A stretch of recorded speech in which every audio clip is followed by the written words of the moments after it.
اعوذ باللہ من الشیطان الرجیم بسم اللہ الرحمن الرحیم ومن الناس من يقول آمنا باللہ وبالیوم الآخر وما هم بمؤمنین صدق اللہ العظیم رب اشرح لی صدری ویسر لی امری واحلل عقدۃ من لسانی یفقهوا قولی اللہم ارنا الحق حقا وارزقنا اتباعہ وارنا الباطل باطلا وارزقنا اجتنابہ آمین یا رب العالمین۔ آیت نمبر 8 ہے اور یہاں سے تیسرے گروہ کا ذکر شروع ہوا، اور تیسرا گروہ میں نے آپ کے سامنے بات رکھی تھی کہ ایسا گروہ جو اس انتظار میں ہوتا ہے کہ داعی اگر کامیاب ہو گیا تو ہم اس کا ساتھ دے دیں گے، اگر داعی کامیاب نہ ہوا دعوت دینے والا تو ہم پہلے سے ہی پیچھے بیٹھے ہیں۔ تو یہ ایک منافقین کا یہاں سے ذکر شروع ہوگا۔ ہم نے اس سے پہلے 2 گروہوں کا ذکر پڑھا ہے، اہل ایمان کا اور اہل کفار کا ذکر پڑھا ہے۔ یہاں سے منافقین کی بات شروع ہوئی۔ اب دیکھتے ہیں ترجمے کے اعتبار سے جو بات شروع کی قرآن مجید نے، وَمِنَ النَّاسِ مَن يَقُولُ آمَنَّا بِاللَّهِ وَبِالْيَوْمِ الْآخِرِ وَمَا هُمْ بِمُؤْمِنِينَ، اور لوگوں میں سے کچھ لوگ ایسے ہیں جو کہتے ہیں ہم ایمان لائے اللہ پر اور آخرت کے دن پر، وَمَا هُمْ بِمُؤْمِنِينَ، اور اے نبی صلی اللہ علیہ وسلم وہ مومن نہیں ہیں۔ اگر اس آیت کی تھوڑی سی عربی گرامر سے ہم دیکھیں تو جو بھی جملہ مرکبہ جاری سے شروع ہوتا ہے وہ خبر نہیں بتاتا، خبر محذوف ہوتی ہے۔ یہاں بھی دیکھتے ہیں لوگوں میں سے کچھ لوگ ایسے ہیں، سب کی بات نہیں ہو رہی، لوگوں میں سے کچھ لوگ ایسے ہیں جو کہتے ہیں ہم ایمان لائے اللہ پر۔ یہاں دیکھیے یقول آمنا، اس میں ہم دیکھتے ہیں تو یقول آمنا میں ماضی مضارع واحد مذکر غائب کا صیغہ ہے اور آمنا فاعل ظاہر ہے۔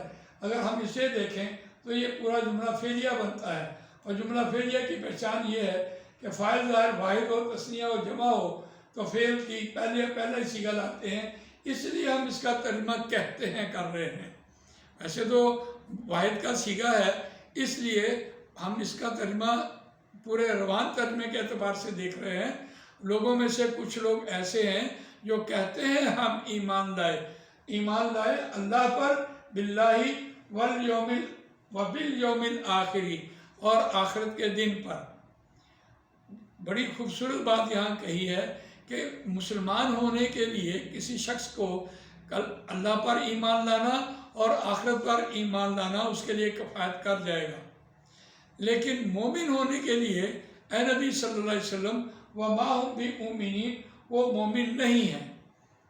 اب یہاں جو جملہ نافیہ بیان کر کے قرآن مجید نے اس بات کی تصدیق کر دی وہ مومن نہیں ہے، تو یہ ہمیں دیکھنا پڑے گا کہ اس ایک آیت میں کتنی بڑی بات کہی جا رہی ہے، یعنی ایمانیات ثلاثہ کا ذکر ہے۔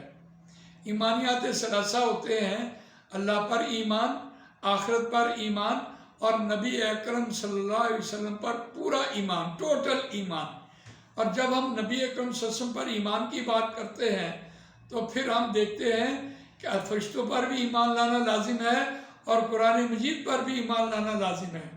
یقیناً یہاں منافقین کا ذکر کیا جا رہا ہے، تو وہ چاہے منافق ہوتا تو ٹھیک ہے، ایک ہے جس نے زبان سے انکار کیا اور دل سے تو واقعی انکار ہے، وہ کافر ہے، لیکن منافق وہ ہوتا ہے زبان سے اقرار کرتا ہے لا الہ الا اللہ محمد رسول اللہ صلی اللہ علیہ وسلم، لیکن وہ دل سے اقرار نہیں کرتا۔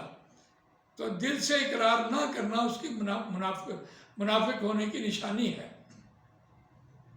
ہم یہاں آ کر اس ایک آیت کو ایمانیات ثلاثہ کے اعتبار سے دیکھتے ہیں، اللہ پر ایمان، آخرت پر ایمان اور نبی اکرم صلی اللہ علیہ وسلم پر ایمان۔ جب تک پورا ایمان نبی اکرم صلی اللہ علیہ وسلم کی ذات پہ نہیں ہوگا اس وقت تک کوئی شخص مومن نہیں ہو سکتا۔ مومن کون ہوتا ہے؟ جو زبان سے اور دل سے اس کا عمل ایک ہو۔ تو اس اعتبار سے ہم دیکھتے ہیں کہ یہ جو آیت ہمارے سامنے آئی ہے اس میں منافقین کا ذکر ہے، اور ایمان کے حوالے سے نبی اکرم صلی اللہ علیہ وسلم کے بارے میں اللہ تعالیٰ نے جو نبی صلی اللہ علیہ وسلم نے خود 2 حدیثیں بیان کی ہیں کہ اس شخص کا ایمان کامل نہیں ہے جب تک کہ وہ جو میں لایا ہوں اس پر اور اپنے ماں باپ عزیز و اقارب بہن بھائی سب سے اور یہاں تک کہ اپنی جان سے بھی مجھے عزیز نہ جانے، اس وقت تک اس کا ایمان مکمل نہیں ہوتا۔ حضرت عمر فاروق رضی اللہ تعالیٰ عنہ نبی اکرم صلی اللہ علیہ وسلم کی خدمت میں بیٹھے اور یہ فرما رہے تھے کہ یا رسول اللہ، مجھے آپ سے بڑی محبت ہے،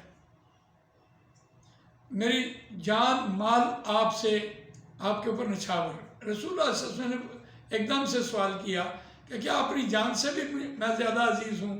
تو پھر انہوں نے ذرا سوچا اور سوچنے کے بعد یہ کہا کہ ہاں، اپنی جان سے بھی آپ کو زیادہ مقدم سمجھتا ہوں۔ تو اس اعتبار سے ایمان کی تکمیل کب ہوتی ہے؟ جب انسان زبان سے کہے اور دل سے بھی اس کا اقرار کرے۔ یقیناً نبی اکرم صلی اللہ علیہ وسلم کی خدمت میں یہودی آ کر مسلمان ہو کر لوگ بیٹھتے تھے۔ اگر کوئی یہودی اور عیسائی اور مشرک کوئی آ کے بیٹھتا، سوال کرتا، چلا جاتا، لیکن صحبت میں بیٹھنے کے لیے یہاں سے ایک بات سمجھ آتی ہے کہ نبی اکرم صلی اللہ علیہ وسلم کو اللہ نے یہ بات کہی کہ اے نبی صلی اللہ علیہ وسلم، یہ لوگ کامل مومن نہیں ہیں، ان کا آپ پر ایمان نہیں ہے۔ وَمَن يُطِعِ الرَّسُولَ فَقَدْ اطاع اللہ۔ یہ آپ دیکھیے، یہ آیت جو ہے سورہ نساء میں آئی ہے کہ جس کسی نے رسول اللہ صلی اللہ علیہ وسلم کی ٹوٹل اطاعت کی ہے، وہ اللہ پر اس کی اطاعت، اس کا ایمان ہے۔ وَمَن يُطِعِ الرَّسُولَ فَقَدْ اطاع اللہ، تحقیق وہ اللہ کی اطاعت کر چکا۔ اس اعتبار سے یہ منافقین کا جو پہلا رول ہے یہاں سے آغاز کیا ہے قرآن مجید نے۔ وَمِنَ النَّاسِ مَن يَقُولُ آمَنَّا بِاللَّهِ وَبِالْيَوْمِ الْآخِرِ وَمَا هُم بِمُؤْمِنِينَ۔ لوگوں میں سے کچھ لوگ ایسے ہیں جو کہتے ہیں ہم ایمان لائے اللہ پر اور آخرت پر۔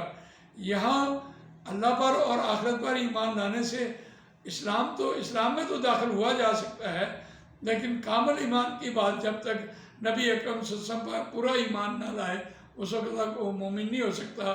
تو قرآن نے یہاں وَمَا هُم بِمُؤْمِنِينَ کا ذکر کر کے اس بات کو نکھار دیا ہے۔ اللہ تعالیٰ مجھے آپ کو قرآن مجید پڑھنے، سمجھنے، اس پر عمل کرنے، اس کو دوسروں تک پہنچانے کی توفیق عطا فرمائے۔ جزاک اللہ خیر۔